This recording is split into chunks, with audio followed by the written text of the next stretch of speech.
थोड़ा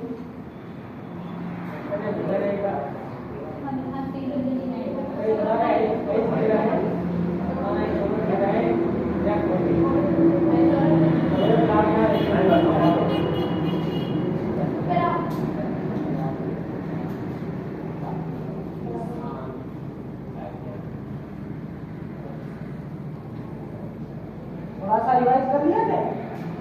कभी कक्षा में पूछ लेते हैं, पता है या नहीं पता है, लोग पढ़ते हो या नहीं पढ़ते हो कि हमारा कैसे जा रहा है, तो पहले पूछ लेते हैं।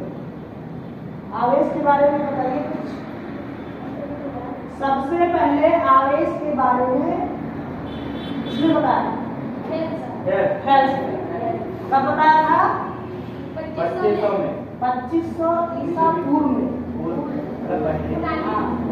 यूनानी दार्शनिक थे, उन्होंने सबसे पहले आवेश के बारे में बताया था। एक पदार्थ था अंबर, उस पर इन्होंने प्रयोग किया था, और जब प्रयोग किया तो इन्होंने देखा कि इसके ऊपर एक गुण आ गया है जिसके कारण जो है वस्तुओं को आकर्षित कर रहा है। बात समझ में आ गई? फिर उसके बाद एक इंग्लैंड के वैज्ञानिक थे, उन्होंने 1600 ईस्वी में बताया था। उन वैज्ञानिक का नाम क्या था? गिलबर्ट। क्या नाम था? गिलबर्ट नाम था। ठीक है। फिर उसके बाद जो है आवेश जो है धन आवेश और ऋण आवेश, इन दोनों का नामकरण किया था किसने? फ्रैंकलिन। ये अमेरिकी वैज्ञानिक। कौन है? अमेरिकी वैज्ञानिक फ्रैंकलिन का नाम है, और उन्होंने नामकरण कब रखा था? 1750 में। कब रखा था? 1750 में रखा था। बात आ गई समझ? ये सारी बात हुई थी। और विद्युत धारा के बारे में बात हुई थी। आवेश प्रवाह की दर को विद्युत धारा I बराबर की होगा धारा का मात्रक एम्पियर, धारा का मात्रक एम्पियर होता है, और आवेश का मात्रक कूलाम होता है। ठीक है। फिर उसके बाद हमने बताया था धारा के ही और छोटे मात्रक बताए थे।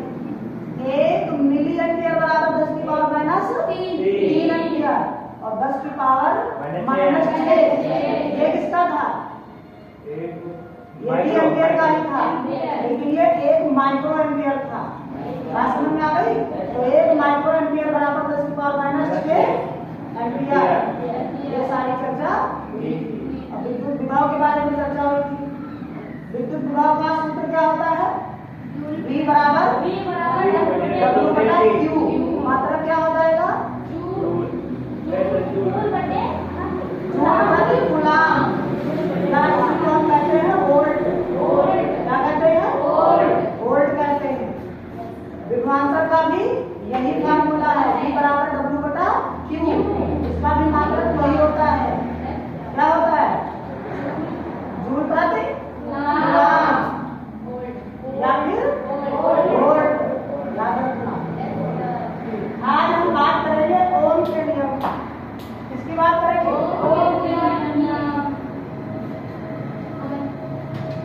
ओम के नियम की बात करेंगे। ओम के नियम की बात करेंगे। ओम के नियम की चर्चा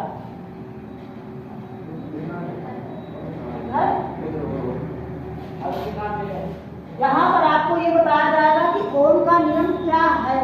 ओम का नियम क्या है, और ओम का नियम क्या हमें बताता है, और इसका विज्ञान में कहाँ पर प्रयोग होता है या किया जाता है।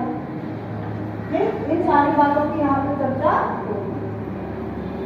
तो सबसे पहला क्वेश्चन यही है कि ओम का नियम ओम नामक वैज्ञानिक ने ही दिया था। ओम नामक वैज्ञानिक ही थे जिन्होंने ओम के नियम के बारे में बताया था कि ओम का नियम क्या होता है। तो अगर सबसे पहले बात करें कि ओम का नियम इन्होंने कब, ओम का नियम कब दिया,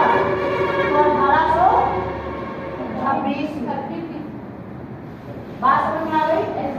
ओम का नियम कब 1836 ईस्वी में दिया था, जिनका नाम क्या था?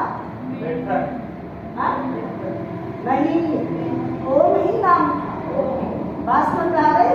ओम ही इनका नाम था, इनका पूरा नाम था जर्मनी के थे। जर्मनी के थे। कहाँ के थे? जर्मनी के वैज्ञानिक थे। जर्मनी के वैज्ञानिक, जर्मनी के वैज्ञानिक, ठीक है?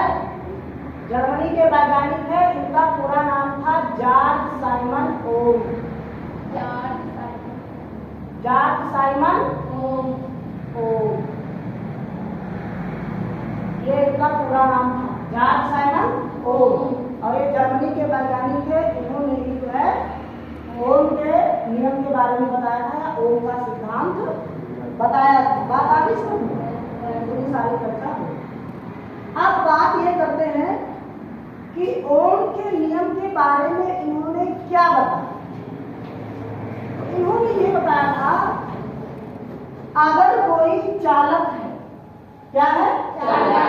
अगर कोई चालक है और उस चालक की भौतिक अवस्था, कौन सी अवस्थाएं? भौतिक अवस्थाएं, जैसे ताप, दाब, अगर इनमें कोई परिवर्तन ना हो, इनमें कोई परिवर्तन ना हो, तो उसके सिरों के बीच लगा विभवांतर तथा उसमें बहने वाली धारा का अनुपात नियत रहता है। का अनुपात नियत रहता है। ये ओम के नियम के बारे में ओम जी ने जो है बताया था। बात आगे सुनिए, क्या बताया था कि अगर कोई चालक तार है, उस चालक तार की भौतिक अवस्थाएं ताप और दाब, इनमें कोई परिवर्तन ना हो, तो उसके सिरों के बीच लगाए गए विभवांतर तथा उसमें प्रवाहित वैद्युत धारा का अनुपात नियत रहता है। ये इन्होंने बताया। बात आगे सुनिए। अब थोड़ा कलम चलाओ अपने और लिखो, दिखा दो। समझ में? लिखो, यदि किसी चालक की भौतिक अवस्थाएं, यदि किसी चालक की भौतिक अवस्थाएं ताप कामा दाब, ताप कामा दाब, यदि किसी चालक की भौतिक अवस्थाएं ताप कामा दाब, हाँ, ताप कामा दाब, आदि में कोई परिवर्तन ना हो, आदि में कोई परिवर्तन ना हो, तो उसके सिरों पर, तो उसके सिरों पर ना हो, तो उसके सिरों पर लगाए गए विभवांतर, लगाए गए विभवांतर तथा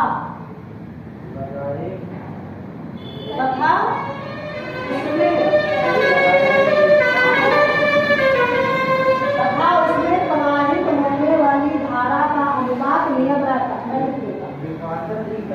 देखो ये बताया था, समझिए। यदि किसी चालक, यदि किसी चालक तार की भौतिक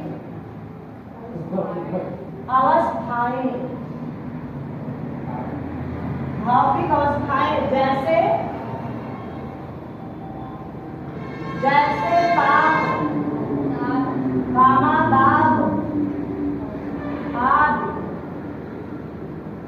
में कोई परिवर्तन ना हो,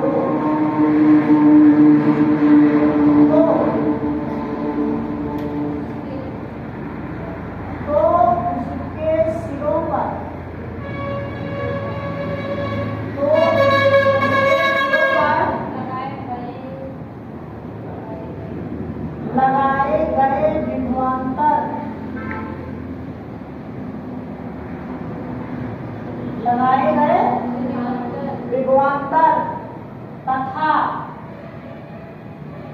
उसमें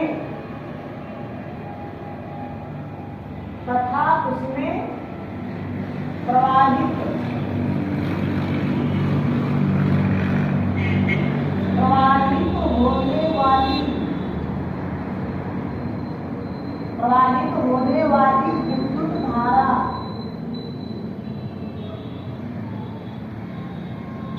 होने वाली विद्युत धारा का अनुपात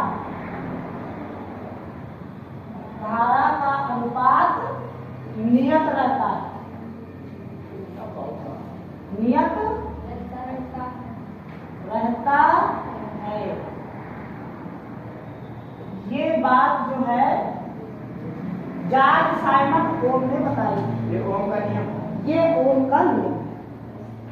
बात समझ में आ गई? यदि किसी चालक तार की भौतिक अवस्थाएं ताप, ताप आदि में कोई परिवर्तन ना हो तो उसके सिरों पर लगाए गए विभवांतर तथा उसमें प्रवाहित होने वाली धारा का अनुपात नियत रहता है। बात आ गई समझ में? ये ओम जी ने जो है बताया। ठीक, लिख रहा पूरा? चलिए अब यहाँ पर जरा गौर करो, इसको मिटाया जाए।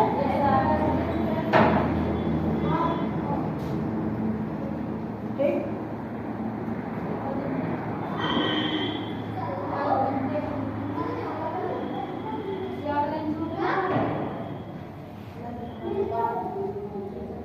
इसको कम से कम 10-15 बार रिपीट करो, दिमाग में बिल्कुल फिट हो जाएगा। बात समझ में आ गई?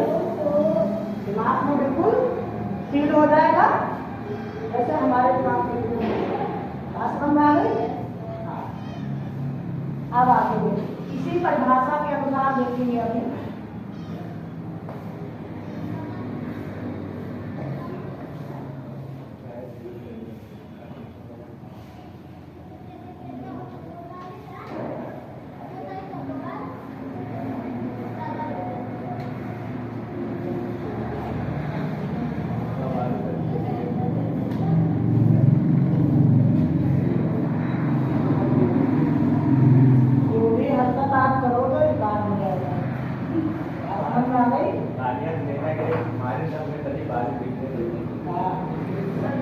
अब यहाँ पर अगर हम मान लें, समझिएगा,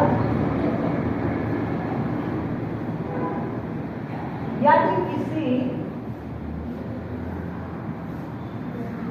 चालक तार में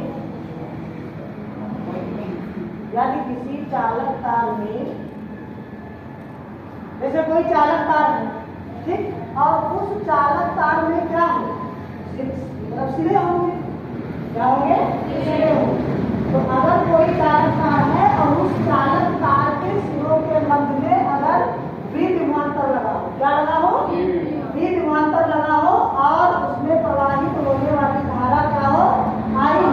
यही तो उनका नियम है। तो हम यहाँ पर लिखेंगे यदि किसी चालक तार में सिरों के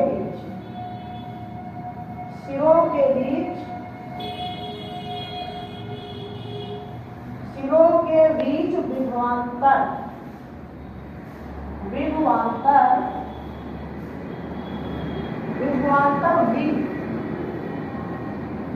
तथा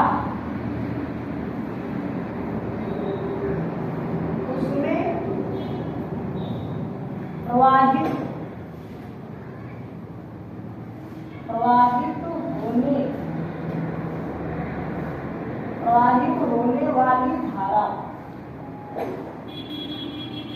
होने वाली धारा आई हो तो ओम के नियम के अनुसार, ओम के नियम के अनुसार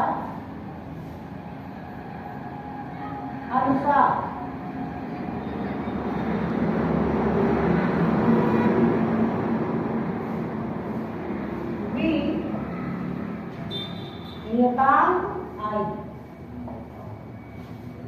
वी नियतांक आई, ये यहाँ पर ये ओम का नियम है आपका, ठीक। अथवा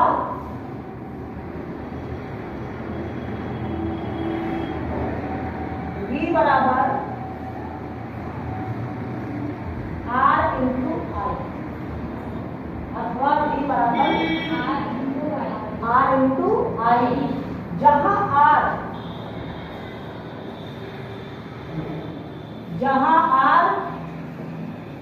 क्या है, नियतांक, क्या है, जहाँ R क्या है, नियतांक है। बात समझ में आ गई? यही वो तो पहले ही है, यहाँ से आपको लिखा तो परिभाषा के बारे में बताया, यानी ओम का नियम बताया। अब यहाँ पर ये बताया गया है कि मान, अगर हम मान लें कि ये हमारा चालक तार है, ये क्या है, चालक तार है, एक ये सिरा हो गया और एक ये सिरा हो गया, दो सिरे हो गए। अब इन दोनों सिरों के मध्य में कहीं पर विभवांतर लगा है, मान के चलो यहाँ पर विभवांतर ऐसे लगा है ऐसे, और इसमें जो है धारा ये आई प्रवाहित हो रही है। तो ऐसी सिचुएशन में इनका जो अनुपात होगा वो नियत होगा, क्या होगा, नियत।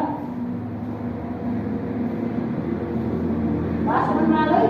ये बताया, वही यहाँ पर ये लिखा हुआ है, V नियतांक आई अथवा V बराबर R इंटू आई, जहाँ R क्या है, एक नियतांक है। अब यही से आप लिख सकते हैं कि V बटे आई बराबर R। बात समझ में आ गई? और इस R को यहाँ पर कहते हैं प्रतिरोध भी कहते हैं। R को क्या कहते हैं, प्रतिरोध,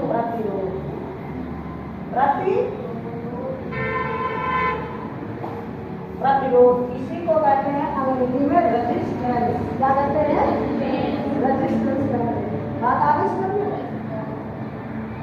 और रेजिस्टेंस जो है आपका, जो प्रतिरोध है, ये पदार्थ के आकार पर निर्भर करता है, पदार्थ के आकार पर निर्भर करता है कि चालक तार का आकार कैसा है। बात समझ में आ गई?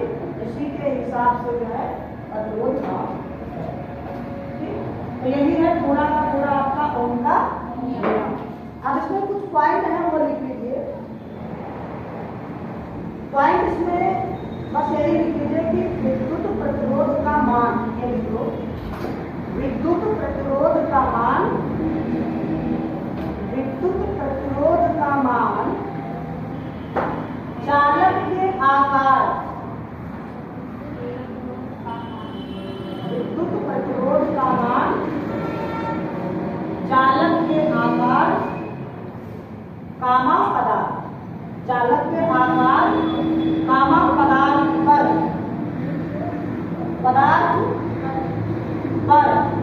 निर्भर करता है।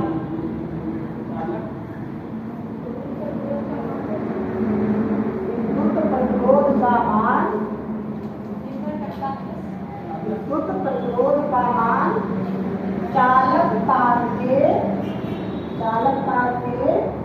आकार, कामा पदार्थ, कामा ताप, एक और चालक तार के आकार, कामा पदार्थ तथा ताप पर निर्भर करता है। मैं लिख देता हूँ, सुधार करो, इसको मिटा दें।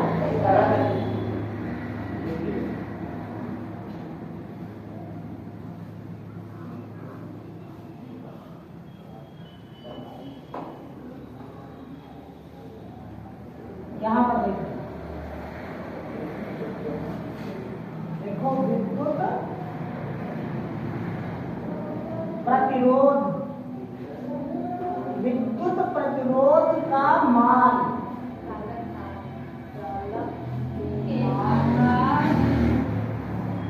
चालक के आकार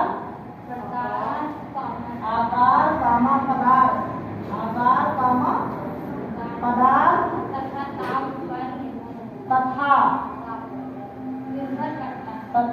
उसके ताप पर निर्भर करता है। ये लिखा करो, घर पे जो है किताब उठाओ और लिखा करो। तो लिखने से क्या होगा, स्पीड बढ़ेगी आपकी। और दूसरा जो है, अगर कोई गलती आती है लिखने में, ठीक, तो उसमें लिखा हो जाएगा, हो जाएगा। आई बात समझ में? तो यही है ओम का। अब इसमें ऐसी कोई चीज है तो समझ में नहीं है। अब इसको क्या है, इसको जरा आप समझ लो कैसे।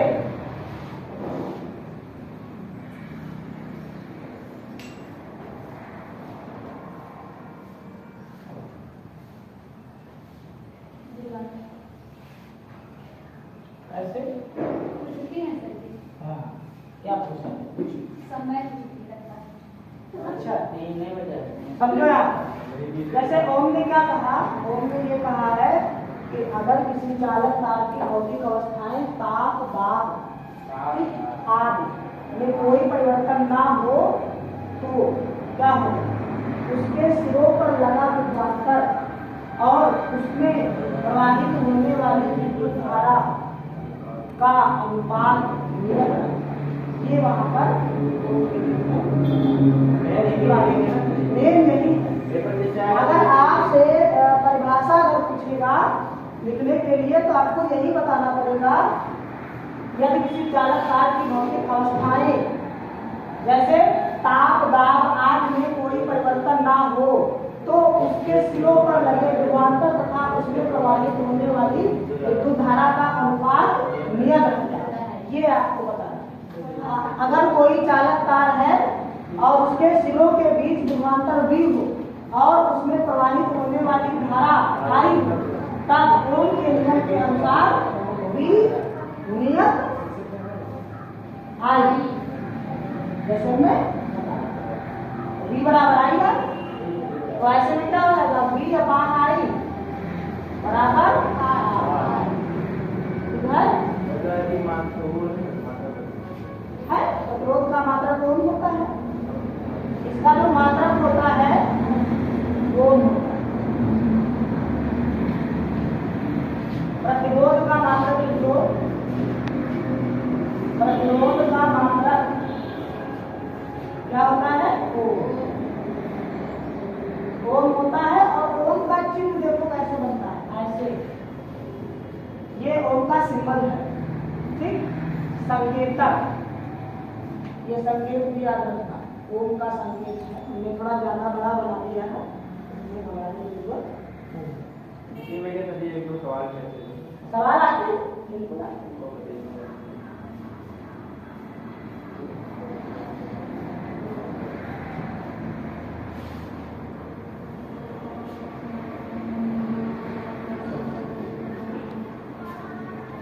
हो गया ये? अब ये आपका ओम का नियम हो गया कंप्लीट। अब हम बात करेंगे इसकी, हाँ, विद्युत प्रतिरोध की बात करेंगे। ये विद्युत प्रतिरोध होता है तो आपको अभी हम समझाते हैं कि प्रतिरोध का मतलब क्या होता है। अगर प्रतिरोध का मतलब समझ गए तो आप आसानी से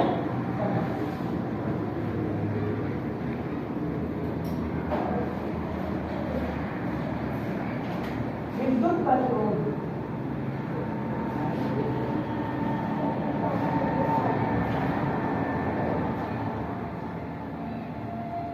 विद्युत प्रतिरोध, विद्युत जैसे मान के चलो सड़क पे तो चलते ही सभी लोग चलते हैं, कोई साइकिल से चलता है, कोई गाड़ी से चलता है, तो सड़क में देखा होगा ब्रेकर लगे होते, क्या लगे होते हैं? ब्रेकर लगे होते। तो ब्रेकर क्यों लगे? ब्रेकर क्यों लगे होते हैं?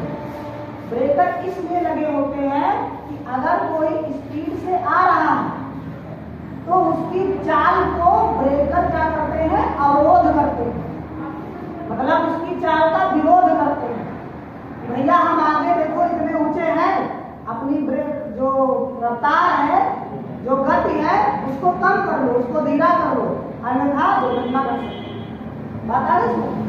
तो जस्ट लाइक बिल्कुल वैसे भी जो चालक तार होता है धातु का, तो उस चालक तार में जब धारा प्रवाहित हो रही होती है तो उस धारा का विरोध करने के लिए उस चालक तार में मौजूद होता है प्रतिरोध। क्या मौजूद होता है?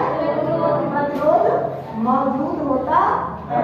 तो सबसे पहले विद्युत प्रतिरोध के बारे में आगे जो परिभाषा जो आए वो आपसे लिखने को पूछा जाए। इसके आगे लिखो, किसी चालक का वह गुण, किसी चालक का वह गुण, किसी चालक का वह गुण,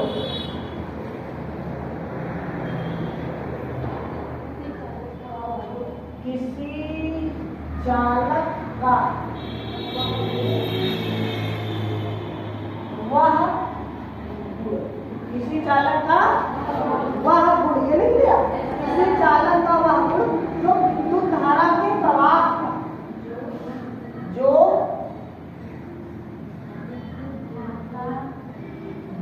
विद्युत धारा, जो विद्युत धारा के प्रवाह का विरोध, प्रवाह का विरोध करता है,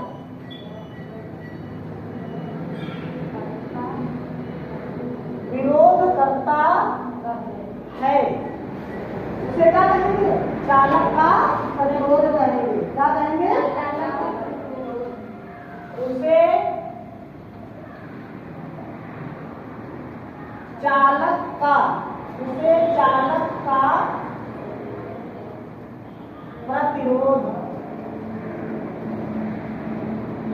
प्रतिरोध कहते हैं। ठीक, ये आपकी क्या है? विद्युत प्रतिरोध की ठीक, इसको आप ऐसे आराम से बात समझ में आ गई? तो बस वही चीज है। बिल्कुल पूछा जाता है, इसकी परिभाषा पूछी जाती कि आप विद्युत प्रतिरोध को समझाइए। तो विद्युत प्रतिरोध का तात्पर्य ये होता है, जब कोई चालक तार होता है तो उस चालक तार में जब धारा प्रवाहित होती है, उस धारा के प्रवाह का विरोध करता है कौन?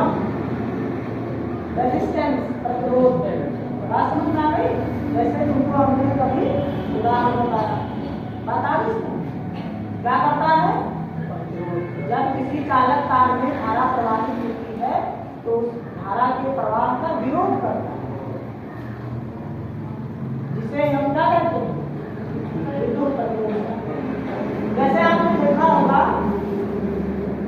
विद्युत प्रतिरोध, जब चालक तार में धारा बहती है तो धारा को रोकने का क्या करता है? विरोध करता है। क्या करता है? विरोध करता है, जिस कारण धारा क्या होती है? कम होती है। बात समझ में आई? ये सारी चीजें यहाँ पर, जैसे मान के चलो अगर हम चालक तार ले लें, मान के चलो ये चालक तार, ठीक, तो इस परिभाषा के अनुसार देखो, जब इसमें धारा बहती है, मान के चलो ये धारा बह रही है, ये धारा इसमें बह रही है, तो इसके ऊपर एक मतलब प्रतिरोध लगा, क्या लगाता है? प्रतिरोध। जैसे कि मान के चलो घरों में जो वायरिंग होती है, उन घरों में वायरिंग जब होती है, जब आप तार लाते हो, तार, तो तार होता है अंदर धातु का, और उसके ऊपर एक प्रतिरोध लगा होता है, काला, नीला, पीला, इस टाइप का लगा होता है, नहीं लगा होता है। तो वो धारा जो है केवल उसी के अंदर प्रवाहित हो। अगर वो चीज ना लगा हो, रेजिस्टेंस ना लगा हो, नंगा तार हो, तो आपको क्या होगा, आप में भी धारा प्रवाहित होने लगेगी। इसीलिए ये जो तार खंभों में लगे हुए हैं, अब पहले तो अब तो घर चलवाने लगे, पेट्रोल लगा होता है इनके ऊपर, रेजिस्टेंस लगा होता है, लेकिन जो अभी भी कुछ ये खंभों में तार है ये ऐसे ही लगे हुए नंगे तार। अगर इनको ऐसा फूल हो गया करके तो वही धारा आप में ट्रांसफर हो जाए। इसीलिए देखो कहते हैं कि बाग में ना लकड़ी तोड़ ले रहा है, जानना है पड़े और बिजली के खंभा में ना लगे। ऐसा क्यों? ऐसे कई उदाहरण आप पेपर पढ़ो, न्यूज पेपर पढ़ो, तो उस न्यूज पेपर में ये सारी बातें आपको नजर आती है। बात आ रही ये सारी जो इसके ऊपर जो लगा होता है काला, लाल, नीला इस टाइप का, वही आपका प्रतिरोध होता है, वही रेजिस्टेंस होता है, वो धारा को इधर उधर जाने नहीं देता है। बात समझ आई? जब कक्षा 8 में पढ़े होंगे तो कक्षा 8 में आपको पढ़ाया होगा अल्टरनेटिव करंट और डायरेक्ट करंट बताया गया होगा। अगर नहीं पता है तो यहाँ पे समझ लो। अल्टरनेटिव करंट जो मतलब जो हम घरों में प्रयोग करते हैं वो अल्टरनेटिव करंट होती है। कौन सी होती है? अल्टरनेटिव करंट होती है। डायरेक्ट धारा का हम बात समझ में आ गई? तो अल्टरनेटिव करंट जो होती है वो सभी दिशाओं में गमन करती है, और जो विशिष्ट धारा होती है उसकी एक निश्चित दिशा होती है, वो निश्चित दिशा को प्रभावित होती है, उसे हम विशिष्ट धारा कहते हैं, डायरेक्ट करंट। बात आगे समझिए, ये सारी चीजें क्लियर हो गई। आगे अगर यहाँ पे थोड़ा सा अगर देख रहे हैं कि जब किसी चालक में आई धारा प्रवाहित हो रही हो और उसके बीच विभवांतर भी हो, तो ओम के नियम के अनुसार V अनुपात I बराबर V बराबर IR ऐसे आप लिख सकते हैं। ये फार्मूला तुम्हारा बन जाए। जैसे मान लो यही चालक तार है, ये क्या है? चालक तार है। क्या है? चालक तार। ठीक, अब इस चालक तार में अगर I धारा प्रवाहित हो रही है, कौन सी धारा? I धारा प्रवाहित हो रही है, तब यहाँ पर और इसमें क्या लगा हो? प्रतिरोध हमको निकालना है। बात समझ आ गई? तो यहाँ पर होगा VI, V नियतांक I, तो V बराबर क्या होगा? IR, V बराबर IR, तो यहाँ पर हो जाएगा V बटे I और बराबर R। वही चीज यहाँ से आपकी यहाँ से होके आ जाएगी। बात समझ आ गई? तो ये जो R है यही प्रतिरोध है, R जो है यही प्रतिरोध है, यही धारा को प्रतिरोध करता है। इसीलिए जब लाइट आ रही होती है और लाइट जब आ रही होती है तो लाइट में जब कोई गड़बड़ी हो जाती है तब आप क्लास लेते हैं। क्या लेते हैं? क्लास। तो उस क्लास में जहाँ से आप पकड़ते हैं वहाँ पर आपका लगातार रेजिस्टेंस लगाता है, प्लास्टिक का लगातार नहीं लगाता। अगर वो ना लगा हो, किसी में काला नीला पीला से लगा होता है, अगर वो ना लगा और ऐसे ही हो और लोहे का होता है, और लोहा क्या है? आयरन क्या है? विद्युत का चालक है। तो अगर उसको आप पकड़ के ऐसे करते हैं तो क्या होगा? आपको करंट लगेगा, तो धारा क्या होगी? आपकी तरफ ही प्रवाहित होगी। बात समझ में आ गई? इसीलिए यहाँ पर रेजिस्टेंस का काम बहुत ही महत्वपूर्ण होता है। इसीलिए तार के ऊपर जो है रेजिस्टेंस लगाया जाता है जिससे कि दिक्कत ना हो। बात आ गई? तो ये है विद्युत प्रतिरोध, किसी चालक का वह गुण जो विद्युत धारा के प्रवाह का विरोध करता है उसे चालक का प्रतिरोध कहते हैं। वही चीज क्लियर? अब इसमें कोई दिक्कत हो बताइए।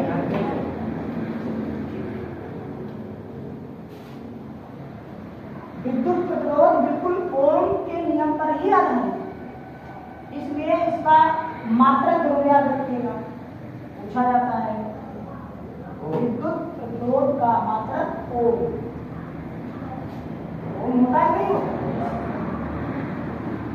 और अगर आप ओम का उच्चारण करते हैं, ओम का अगर आप उच्चारण करते हैं उससे आपको मानसिक तनाव कम होता है।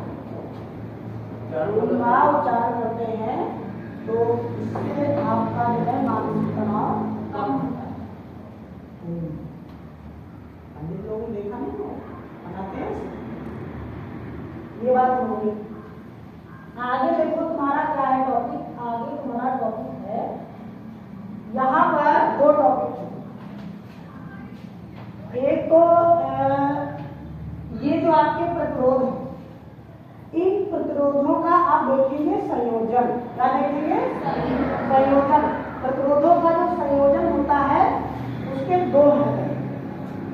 प्रतिरोधों का संयोजन दो तरीकों से किया जाता है।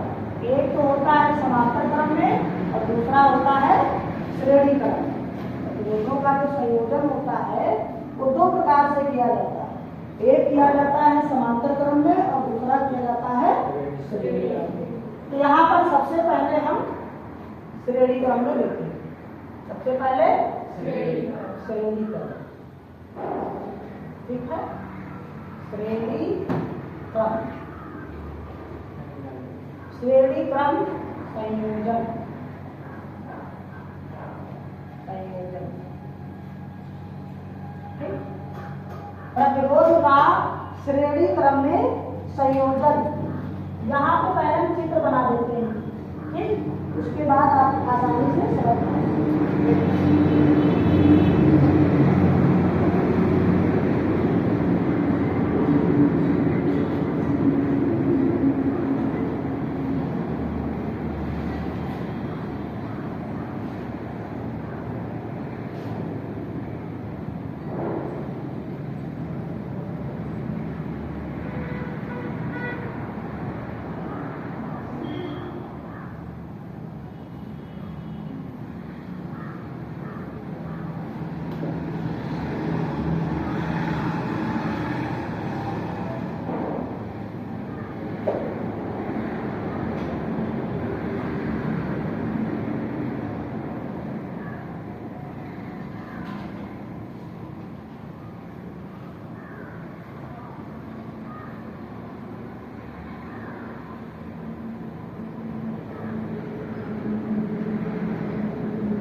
श्रेणी क्रम में इसका संयोजन।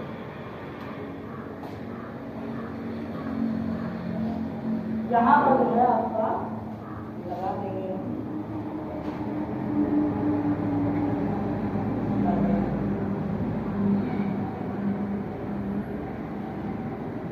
यहाँ पर है प्लस टर्मिनल और यहाँ पर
इसका नाम क्या कर देते हैं हम?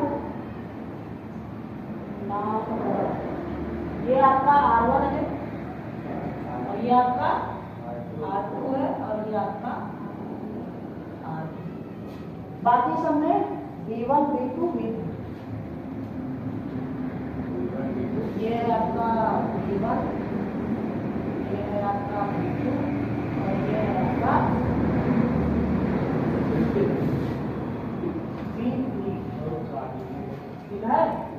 दिखाई दे ना चित्र V1, V2 ये आपका चित्र है। और यहाँ पर जो बह रही है धारा, यहाँ पर ये है V यानी वोल्ट, कुल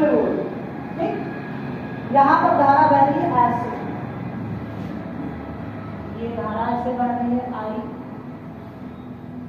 आई धारा ऐसे आपकी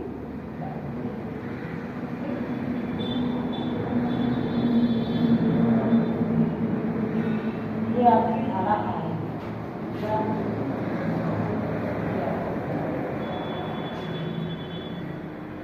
आई बात समझ में?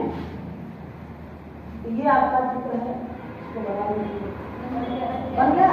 अब इसके नीचे थोड़ा लिखिए, क्योंकि इसका जो संयोजन का क्रम है वो लिखना, तो लिखने को आता है वो लिख।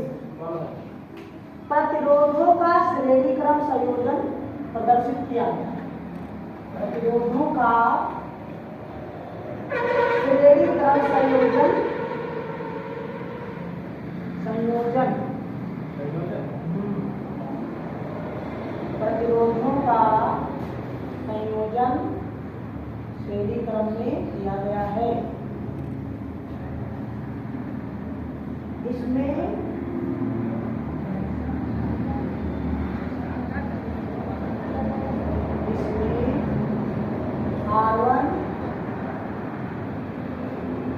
R1 गामा R2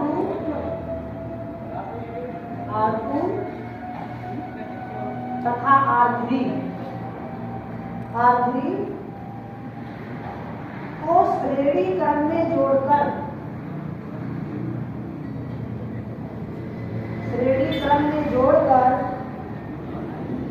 एक सेल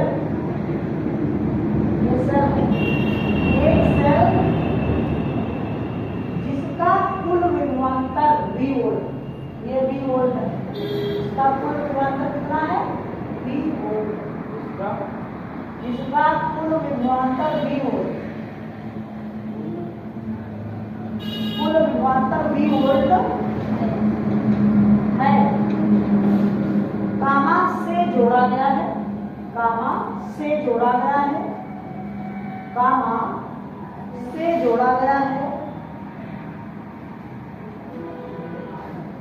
अतः सभी प्रतिरोधों में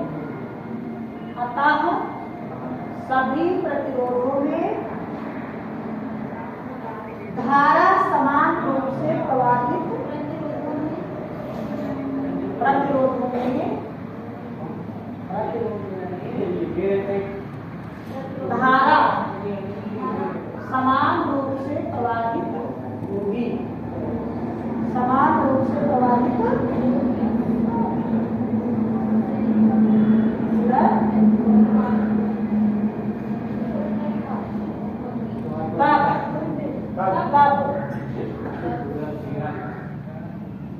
R1 के सिरों पर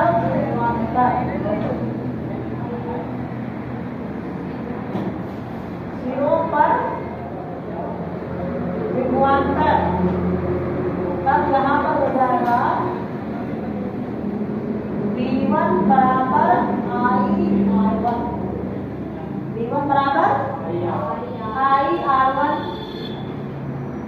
फिर R2 के सिरों पर विभवांतर V2 बराबर I/R2, ठीक। R3 के सिरों पर विभवांतर V2 बराबर I/R2। बात आ गई समझ में? इतना हो गया, ये हो गया। अब यहाँ पर कहा गया है कि कुल विभवांतर, यहाँ पर क्या कहा है? कुल विभवांतर। तो अगर हम मान लें अतः कुल विभवांतर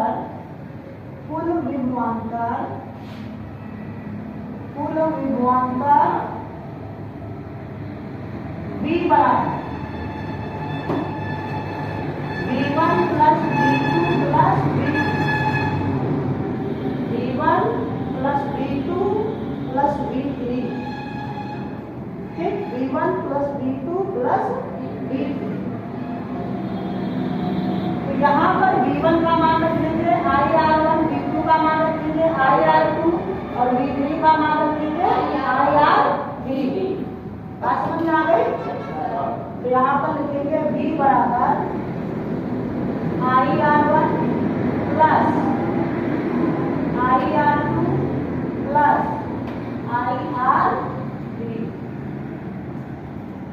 ठीक है। अब उसके बाद यहाँ से देखेंगे कि हमको कॉमन क्या मिल रहा है। यहाँ से हमको कॉमन क्या मिल रहा है, तो कॉमन मिल रहा है I। तो यहाँ आप कॉमन ले लेते हैं।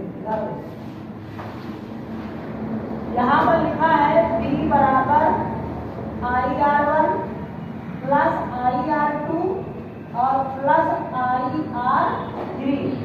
यहाँ से I कॉमन ले लेंगे तो अंदर बचेगा आपका R1 plus R2 plus R3। बात समझ में आ गई? V बराबर कितना आ गया? I ब्रैकेट में R1 plus R2 plus R3। तब यहाँ पर एक लाइन है, वो लिख लो। कितना लिखो पहले? V बराबर I ब्रैकेट में R1 plus R2 plus R3। यदि संयोजन का तुल्य प्रतिरोध, इसके आगे लाइन लिखो, यदि संयोजन का तुल्य प्रतिरोध यदि संयोजन का तुल्य प्रतिरोध R हो, तुल्य प्रतिरोध कितना हो? R हो, तब ओम के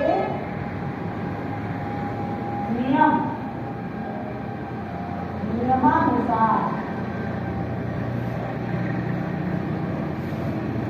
तब लिखेंगे V बराबर IR, V बराबर IR। तो जहां पर V है वहां पर क्या लिखेंगे? IR। तो यहाँ पर IR लिख देंगे। बात आगे सुन लेंगे। तो यहाँ पर लिखेंगे, पहले लिखते हैं V बराबर ब्रैकेट में R1 plus R2 plus R3। ठीक।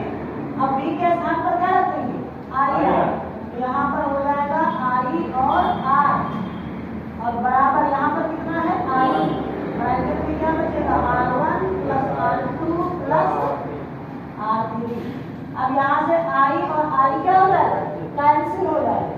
तब यहाँ पर बचेगा R बराबर R1 plus R2 plus R3।